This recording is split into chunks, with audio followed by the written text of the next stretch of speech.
आपल्या सगळ्यांना शुभेच्छा शुभेच्छा द्याव्या की देऊ नये हा एक संभ्रम माझ्या समोर निर्माण झाला। आजच्या या कार्यक्रमाचे अध्यक्ष या ठिकाणी आमचे पूर्वीचेच ओळखीचे खंदारे सर, ज्यांनी छान आता तुमच्या समोर संविधान ठेवलं, ते निकम सर, मंचावरील संपूर्ण मला नाव आठवत नसल्यामुळे संपूर्ण विद्वान मंडळी, या बाजूला बसलेले संपूर्ण या देशाचे नागरिक, महिला, हा कार्यक्रम ज्यांनी अतिशय सुंदर नियोजन केलेलं आहे ते गजबीये साहेब, आमचे धम्मपालजी तलवारे, त्यांची संपूर्ण सहकारी, या आपल्या सगळ्यांना मी संविधान दिनाच्या शुभेच्छा आज तरी देतो। मी फक्त 10 मिनिट बोलणार आहे, मला 10 मिनिटाचा वेळ देण्यात आलेला आहे, म्हणून मी इथे उपस्थित संपूर्ण या भारताच्या नागरिकांना विनंती करतो की मला 10 मिनिट तुम्ही सहन करून घ्या। या ठिकाणी संविधान दिन असल्यामुळे मी फक्त संविधानावर बोलणार। माझा परिचय तुम्हाला असू द्या, मी हंसराज शेंडे, समाज क्रांती आघाडीचा अध्यक्ष, बँकेमध्ये नोकरी करत असताना अनेक देश विदेश भ्रमण माझं झालं। ज्या बाबासाहेबांमुळे मला विदेश पाहता आलं, ज्या बाबासाहेबांमुळे मला आज तुमच्या समोर उभं राहता आलं, ज्या बाबासाहेबांचा विचार आज तुमच्या समोर ठेवण्याची मला संधी मिळाली, ज्या बाबासाहेबांमुळे माझं जीवन बदललं, ज्या बाबासाहेबांमुळे या समाजाचा आर्थिक, सामाजिक, शैक्षणिक विकास झाला,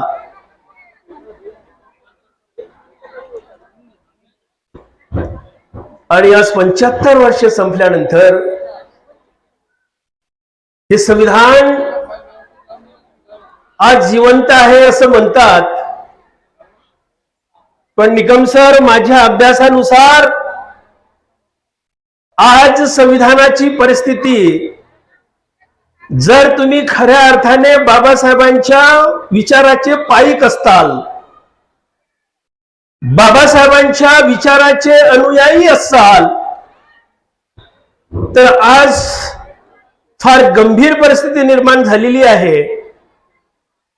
या समाजाला दिशा मिळाली असं मला वाटत नाही। ज्या समाजांच्या भरोशावर आम्ही पुढे आलो,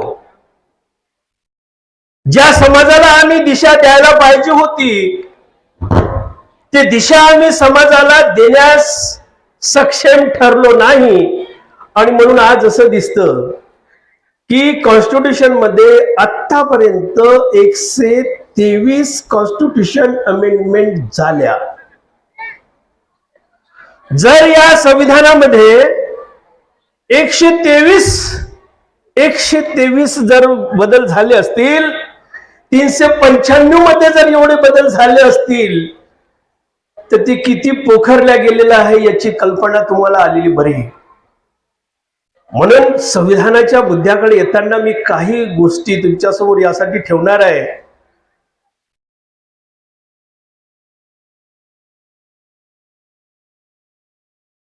नका, अरे या ठिकाणी जी संविधान मला देण्यात आलं, या संविधानाच्या प्रस्ताविकेचं वाचन झालं असावं, मी अशी अपेक्षा करतो। आज संविधान दिन आहे आणि त्याच्यात पहिलंच वाक्य आहे प्रस्तावनेमध्ये, आम्ही भारताचे लोक आम्ही भारताचे लोक ज्या बाबासाहेबांनी अथक परिश्रमाने हे संविधान या भारताच्या लोकांच्या स्वाधीन केलं, या देशातील नागरिकांची काय जबाबदारी होती नव्हे. ज्यांना काही संविधानाचा गंध नाही, अंश नाही, समजत नाही, हा विषय वेगळा आहे. पण ज्यांची जबाबदारी आहे, ज्यांना असं वाटतं की संविधान आमच्या बापाचं आहे, हे कायदे आमच्या बापाचे आहे, मग ते आमच्या बापाचे कायदे आम्ही किती वाचले, ते संविधान आम्ही जनतेसमोर, या अडाणी जनतेसमोर किती ठेवू शकलो, याचा जर आम्ही थोडासा मागे पाठपुरावा केला तर मला असं दिसतं, मी जेव्हा मी संविधानावर बोलतो आणि आम्ही भारताचे लोक इथून सुरुवात करत असताना त्याच्यामध्ये स्वतंत्रता, समता, बंधुता, न्याय, गणराज्य हे सगळे विषय आहेत. मी एका विषयाला म्हणतो की फक्त गणराज्य. तर what is the meaning of गणराज्य? संविधान, what is the meaning of संविधान? What is the constitution and what for constitution? ये जनता तक जाना चाहिए था. हे जनतापर्यंत गेले नाही. ज्यांना ऐकायचं असेल त्यांनी शांत बसा. मी अतिशय अभ्यासपूर्ण आणि गंभीरतेने तुमच्याशी बोलतो आहे. मी तुमच्याशी संवाद साधायला आलेलो आहे की याच परिस्थितीने आम्ही काय केलेलं आहे. मला सगळं निळं दिसतं. संविधान दिनानिमित्त कार्यक्रम आहे, मला अनेक पॉम्पलेट आहे. मी जात नसतो सर, हे कार्यक्रम आहे की नाही, मी जात याच्यासाठी नाही की नागपूरचं पॉम्पलेट वाचलं आणि त्याच्यात दिसलं की संविधान जल्लोष. अरे ज्या संविधानाने आता तुमचे सगळे अधिकार, जे मूलभूत अधिकार ज्या बाबासाहेबांमुळे माझं जीवनमान बदललं, ते सगळं काढून टाकलं, तरी आम्ही जल्लोष करत असू. काही वाटते की नाही आम्हाला? आम्ही काय जबाबदार आहोत हे मी पहिल्यांदा तुम्हाला सांगू इच्छितो. मी कुठे चुकलो कोण आहे तुम्ही बघा. बाबासाहेबांना आम्ही, सर बोलताना बोलले, बाबासाहेबांना आम्ही डोक्यावर घेतलं, डोक्यात नाही घेतलं, नाचला. 14 एप्रिलचा उदाहरण सांगून मी पुढे येतो. मला सांगायला लागेल संविधान की 14 एप्रिल जेव्हा असते त्यावेळेला संपूर्ण देशात, मी बोदेगावात नाही बोलत, बोदेगाव हा माझा विषय नाही आहे, संपूर्ण देशामध्ये 14 एप्रिल अति उत्साहाने साजरा होत असताना आम्ही त्या 14 एप्रिलला वर्षातून एक येते, सगळ्याच अंगातच येते आमच्या.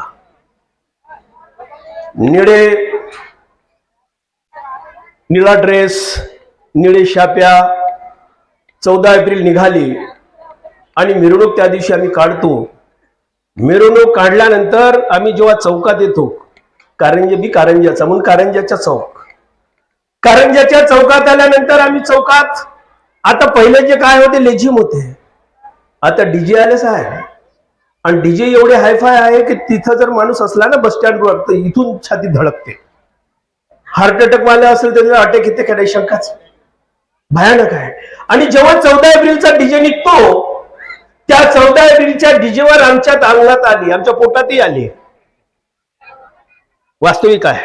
समजा कडू भुईनिंबाचा पाला तुम्ही पिला नाही तर हाडीताप जाणार नाही, कडू बोलावं लागेल.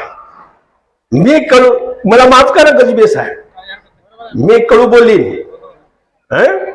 आणि ज्यांना काही शंका असेल का माझ्याशी चर्चा करायचं असेल, तुम्ही कडू बोलून जाणार नाही, गोड बोलणारा मी माणूस नाही. जेव्हा मिरवणूक चौकात जाते त्यावेळेला जोरात अंगा येते, तरुणाचे तर विचारूच नका. आणि आता तर आमच्या महिला पण जोरात आल्या. माफ करा, मी वास्तविक बोलतोय. आणि जेव्हा तिथे जोरात सुरू होते, पोलीसवाला शिट्ट्या वाजते, अरे बाबा समोर घ्या. मग कार्यकर्ते येतात गजबे साहेबासारखे, तलवारे साहेबासारखे, म्हणतात की आता मिरवणूक जरा पुढे घ्या. मिरवणूक पुढे घेताना लोक म्हणतात नाचू द्या ना, एक दिवस ते भेटते आम्हाला. वर्षातून एकच दिवस भेटते आम्हाला, बाबासाहेब एकच दिवस भेटतो. आणि मग तिथे नारे देतो आम्ही कि बाबा साहेब कौन थे, दलितों के नेता थे. म्हटलं की नाही, हे नारे दिले की नाही आम्ही चौकात चाललो, चौकामध्ये नारे देऊन राहिलो की बाबा साहेब कौन थे, दलितों के नेता थे. बाबा साहेब ने क्या किया, दलितों का उद्धार किया. हे नारे आम्ही दिले की नाही. अरे तुम्ही चौकात चालले, चौकामध्ये तिथे तुम्ही गजर केला, वर्षातून एकदा बाबासाहेब अंगात आणला, नारे दिले की बाबासाहेब कौन थे, दलितों के नेता थे. बाबा साहेब ने क्या किया, दलितों का ही उद्धार किया. आम्ही तिथं जाऊन सांगून राहिलो. बघणारे इतर लोक आहेत, इतर जाती धर्माचे लोक तुम्हाला पाहतायत, तुम्ही तिथं जाऊन शिक्का मारता बाबासाहेबावर की बाबासाहेब कौन थे, दलितों के नेता थे, तुम्ही सांगता. बाबा साहेब ने क्या किया, दलितों का उद्धार किया, तुम्ही सांगता. बघणारे जे असतात, तेली माडी कुणबी लोहार सुतार, इथं सगळे जाती धर्माचे जे लोक असतात, अरे यही तो बोल रहे हैं कि बाबा साहेब कौन थे, दलितों के थे. ये तो दलितों की रैली है, ये संगठन तो है तो दलितों का है, दलितों का उद्धार किया है, अपना किया. अरे ज्या देशातला प्रत्येक माणूस बाबासाहेब म्हणतात, वाचावं लागेल संविधान. मी संविधानावर बोलीन फक्त, मी इकडे तिकडे भरकटणार नाही. मी आज कोणतेही वेगळे विषय मांडणार नाही. 10 मिनिटाचा वेळ झाला की आयोजकांनी मला सांगावं. माझे येऊन मागे उभं जरी राहिले तर मी बाजूला राहीन. आणि मग ज्या वेळेला तिथे जेव्हा ऐकणारे, श्रवण करणारे इतर असतात, त्यांचा पक्का समज झाला कि बाबा साहेब तो दलितों के थे, बाबा साहब ने तो दलितों का उद्धार किया. सर, हा समज, हा पक्का ठसा आम्ही त्यांच्यावर मारला. आणि म्हणून आम्ही आज पाहतो आहे की संविधान बदलल्यानंतर बाबासाहेब म्हणतात की संविधान जब तक संविधानिक नहीं, बाबा साहब कॉन्स्टिट्यूशन आपके हाथ में, पढ़ो आप.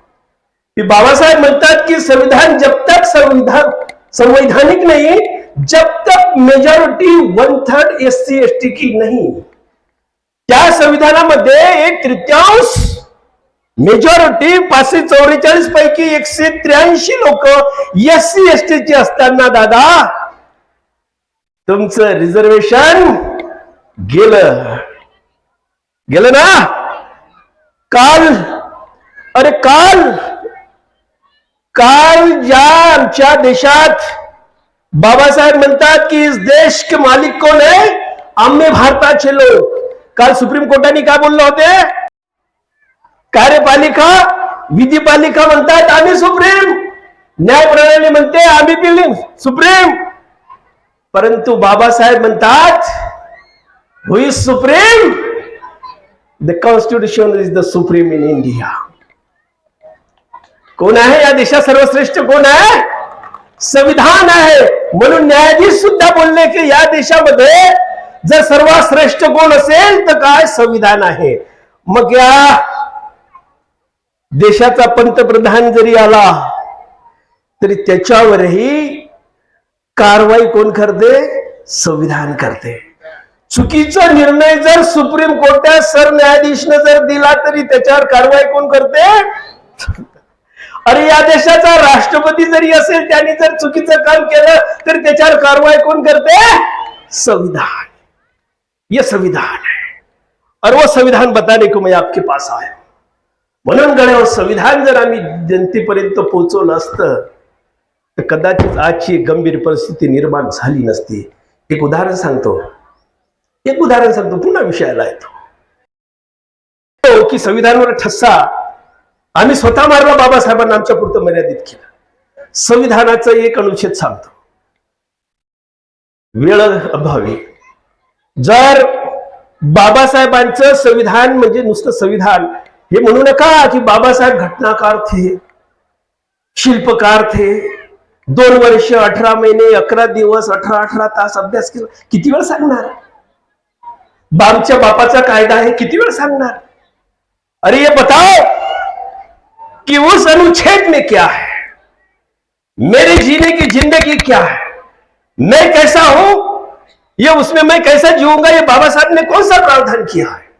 बाबासाहेब म्हणतात की या देशातला कोणताही माणूस, क्या बोलते बाबासाहेब, देखो आम्ही आमच्या पुरतं मर्यादित केलं रे,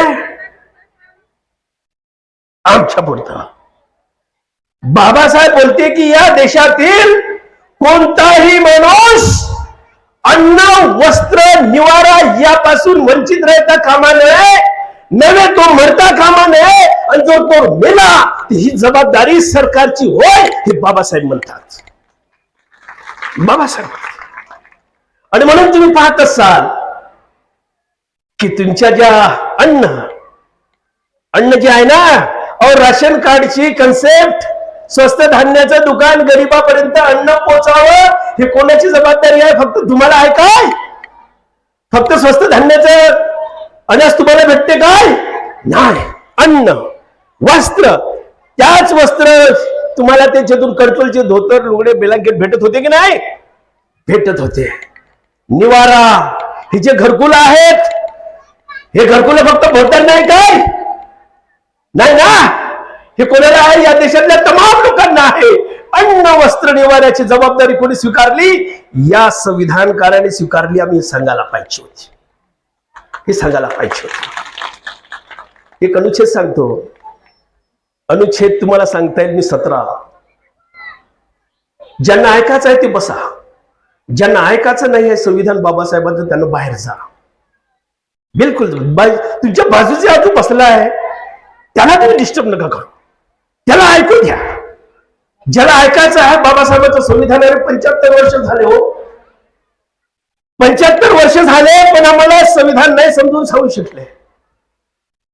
म्हणून अनुच्छेद 17 सांगतो की अनुच्छेद 17 जर मी तुम्हाला म्हणलं की अनटचॅबिलिटी, अस्पृश्यता पाळता येणार नाही, असं मी अनुच्छेद 17 तुम्हाला जर सांगितलं तो व्हाट विल यू टेक?